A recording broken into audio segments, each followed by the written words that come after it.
right, guys, how you doing? Figured we'd do another quick video as we're walking around this lake a little bit, and just go over some more dark times in my life. Probably do this one in two parts. Probably do let's just go, shall we? All right, so we left off me meeting James and smoking those two joints and running from God. So this was what I got myself into, from that guilt of knowing that God got me out of Raider. Man, I dove deep into drugs. Of course, smoking weed. I've already mentioned that. I started doing LSD and mushrooms, and went from there to doing coke and doing meth. It got so bad that I was slamming both meth and coke at one time. Just going crazy, losing my life. I mean, I really had it bad. Once I started doing meth, I started getting a little violent, robbing other drug dealers, stuff like that. Then it got to a point where it just consumed me. And then one day, let me also start off by saying I was selling it as well, good amounts of it. One day, I was going to make a delivery to these bikers, 1%ers. I'm not going to name the club or anything like that. I don't want any repercussions or anything like that, but I'm going to sell these guys some meth at this house in Lakewood, Colorado. And I get there, and man, it was probably one of the scariest days of my life. I get there, and they decided, they were going to rob me, teach me a lesson. You see, I had robbed a kid of some drugs. I say kid, I was a kid too. But what I didn't know is this kid's dad was a cop. So I brought some heat on, and these bikers lived on that same street or whatnot, same neighborhood. So anyway, and they used to tell me, they were real racist too, and they used to tell me that my kind wasn't around because of who I associated with, because I associated with everybody. It didn't matter to me what color you were, white, brown, didn't matter. I was really into hip hop at the time, so I had no problem with black folks, Mexicans, anybody, man. Anybody was cool to me as long as they were cool. So anyway, they didn't like my kind, and they told me of that all the time. And as a cocky kid, I'd do stuff like look at my pager and be like, for somebody you don't want around, you sure page me a lot. But, just a stupid 19-year-old kid. Anyway, I go into this house. Immediately the door shuts, and they got guns. And they robbed me of all my dope, my jewelry, my money, everything, and knocked me around a bit, saying they're gonna, do certain things to me. And, they call it adrenaline or drugs or whatever. I just wouldn't give them what they wanted. They wanted me to break down and cry, and I just wouldn't, just act like a punk, and I just couldn't do that. So anyway, they say, we're gonna go downstairs in the basement. And that was my second time getting saved. I remember walking down in that basement. Now, I don't know if I said it out loud or under my breath or what, but once again, I asked Christ to come into my heart, and I accepted him as my Lord and Savior.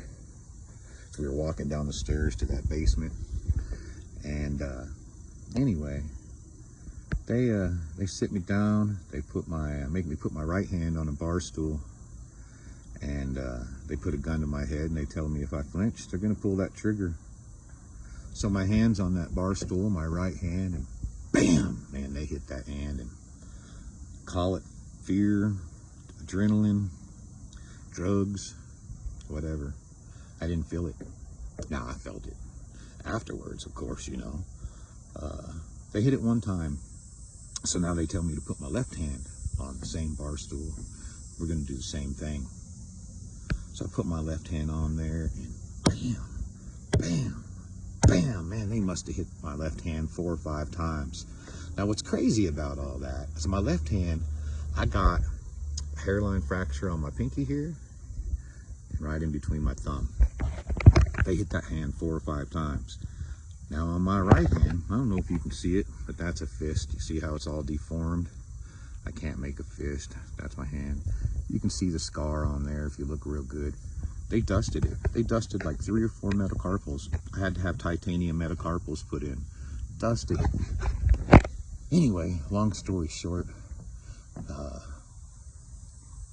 they let me out of the house. And I'm walking, and there happened to be a Walmart there, Super Center. And I went in there, and you know, I got blood all over me now, and I probably look a mess, you know. Been up for a couple days on drugs, things that just happened to me. I'm in shock. And I remember thinking everybody's in on it, right? And did this mother and her kids, and this clerk over here, you know, I was so paranoid. Everybody's in on it. And I remember seeing this fellow, this black guy. He must have been a manager or something. I know he was in office and had a Walmart shirt on, so he was definitely in management. I was in the back of the store, and he said, "Hey man, you all right?" "Yeah, I'm good. Who are you?" And you know, "Well, I work here. Do you need some help? You want to come in the office?" "Who you got in that office, pal?" You know, because I'm thinking everybody's involved. And he said, "Nobody, man. Are you all right? You need some help?" And I said, "I'll tell you what." I noticed some cigarettes were in his pocket, because they even robbed me of my cigarettes, my money, my cigarettes, drugs, everything. I said, you give me a cigarette, I'll go back there in the office with you.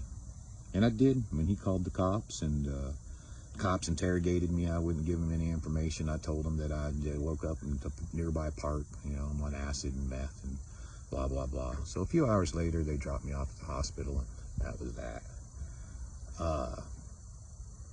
For about 6 months, I lived in fear. Man, what fear, man. I was terrified. And then one day, the devil keeps speaking to me, I guess, kept speaking. I realized what power, what control. You know, I've said this phrase, long story short, a lot. We'll quit saying it. But look how beautiful it is out here, folks. Man, isn't that beautiful? Anyway, I thought, what power? And I wanted that power. And I turned into those gentlemen that did these horrible things to me.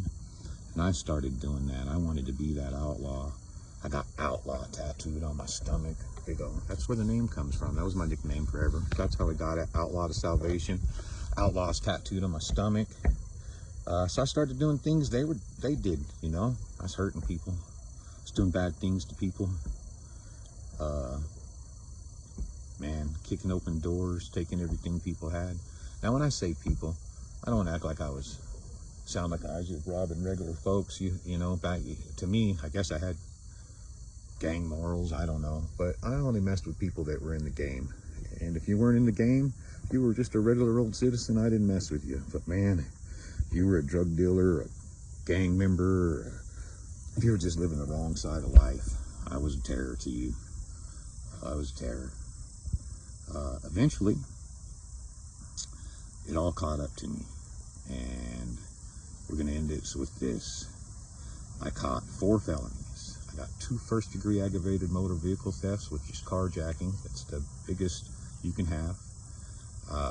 Possession of an explosive device. Oh yeah, you heard me right. I had a pipe bomb.